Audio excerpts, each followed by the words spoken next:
میں جلدی سے اٹھ کر جانے لگی تو ابو نے مجھے روکا اور بولے، میں ایسے ہی تو نہیں کہتا تھا کہ تم اب جوان ہو گئی ہو۔ ابو نے بہت پیار سے مجھے اٹھایا، بیڈ پر لے جا کر اوپر کمبل ڈال دیا اور خود بھی میرے ساتھ لیٹ گئے۔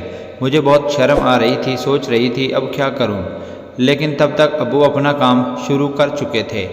میں نے بار بار کہا، ابو میں آپ کی بیٹی ہوں، ہماری تو چھوٹی سی فیملی ہے، میں، میری مما، بھائی اور ابو لکڑی کا کام کرتے ہیں اور ان کا دکان بھی بہت چلتا ہے، اسی لیے ہمارے گھر میں ہر چیز ہوتی ہے۔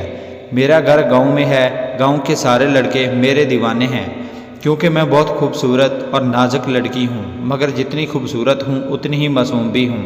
رات کو اکیلے ہونے میں مجھے ڈر لگتا تھا، اسی لیے مما کے ساتھ ان کے کمرے میں بھی ان کے ساتھ سوتی ہوں۔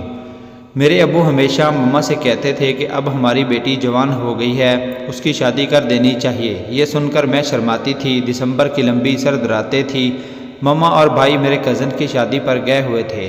ابو میرے پاس ہی سوئے ہوئے تھے۔ مجھے مما کے بغیر نیند نہیں آ رہی تھی اور سردی بھی بہت زیادہ لگ رہی تھی۔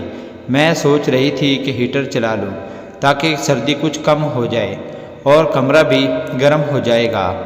اس لیے میں کچن گئی کہ ماچس لے آؤں اور ہیٹر چلا دوں، لیکن میری قسمت خراب تھی کہ کچن سے ماچس اٹھاتے ہوئے سالن کی دیگچی میرے اوپر گر گئی اور میرے کپڑے پر سالن لگ گیا۔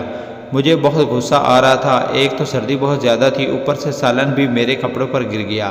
میں کمرے میں آ کر ہیٹر چلا لیا اور کپڑے خشک کرنے لگی، لیکن سالن میرے جسم پر بھی لگ گیا تھا، جس کی وجہ سے مجھے بہت زیادہ الجھن ہو رہی تھی۔ میں نے ہیٹر پر پانی گرم کیا اور نہانے چلی گئی۔ جب میں نہا کر فارغ ہوئی تو مجھے یاد آیا کہ دوسرے کپڑے تو میں لانا ہی بھول گئی تھی۔ اب وہی سالن والے کپڑے دوبارہ نہیں پہنے جا سکتے تھے، اس لیے واش روم سے باہر آ گئی۔ تب تک کمرہ بھی گرم ہو چکا تھا اور مجھے نہانے کی ضرورت بھی کچھ خاص نہیں تھی، جیسے تندور پہ ہاتھ رکھا ہو۔ تب مجھے پتہ چلا کہ میں نہا کر سیدھا ہی ہیٹر کے پاس بیٹھ گئی تھی، لیکن اب کیا فائدہ۔ میں جلدی سے وہاں سے اٹھ کر جانے لگی تو ابو نے مجھے روک لیا اور بولے، ایسے ہی تو نہیں کہتا تھا کہ تم اب جوان ہو گئی ہو۔ ابو نے بڑے پیار سے مجھے اٹھایا، بیڈ پر لٹا دیا، کمبل بھی میرے اوپر ڈال دیا اور خود بھی میرے ساتھ ہی لیٹ گئے۔ مجھے بہت شرم آ رہی تھی کہ اب کیا کروں، لیکن تب تک ابو نے کام شروع کر دیا تھا۔ میں نے بہت کہا کہ ابو میں آپ کی بیٹی ہوں، ابھی میری شادی بھی نہیں ہوئی، لیکن ابو نے میری ایک بات بھی نہیں سن رہے تھے اور مجھے کہہ رہے تھے کہ تم ایک بار کھیل لو، پھر سیکھ جاؤ گی کہ کیسے یہ کھیل کھیلنا ہے۔ میں بھی ابو کے ساتھ کھیلنا شروع ہو گئی تھی اور پورے دل سے ابو کا ساتھ دینے لگی۔ ابو نے زور سے جھٹکا دیا تو خون نکلنے لگا۔ ابو بہت تیزی سے کھیل رہے تھے کیونکہ وہ پرانے کھلاڑی تھے، لیکن میں نے کبھی ایسا کھیل نہیں کھیلا تھا، اس لیے میں بہت زیادہ تھک گئی تھی۔ جب ابو کھیل کر تھک گئے اور مجھے سکون ملا، تب تک 2-3 بار سکون حاصل کر چکے تھے، لیکن مجھے پتہ نہیں تھا کہ میرا بھائی کب گھر آ گیا تھا اور مجھے اور ابو کو گھر کا کام کرتے ہوئے دیکھ رہا تھا۔ اب ابو بھی تھک کر سو گئے اور اگلے دن بھائی میرے پاس آیا اور کہا کہ آؤ میں تمہیں باہر گھما کر لاتا ہوں۔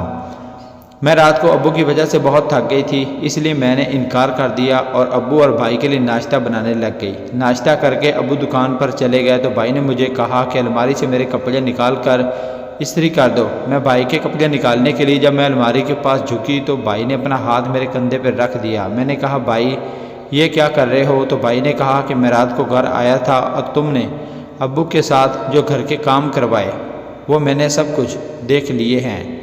یہ سن کر میری تو جیسے ایک دم سے جان ہی نکل گئی ہو۔ میں بہت زیادہ پریشان ہو گئی کہ اگر بھائی نے مما کو بتا دیا تو مما مجھے اور ابو کو معاف نہیں کریں گی۔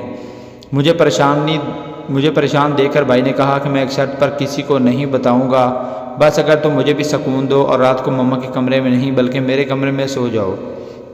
بھائی کی بات سن کر میں بہت زیادہ پریشان ہو گئی، لیکن میرے پاس بھائی کی بات ماننے کے علاوہ کوئی چارہ نہیں تھا۔ میں نے ابو کو سب کچھ بتا دیا اور پھر ہر رات بھائی اور ابو دونوں کچھ وقت کے لیے ساتھ ہو جاتے اور میرے ساتھ گھر کا کام کرتے۔ میں بھی خوش اور وہ دونوں بھی خوش تھے۔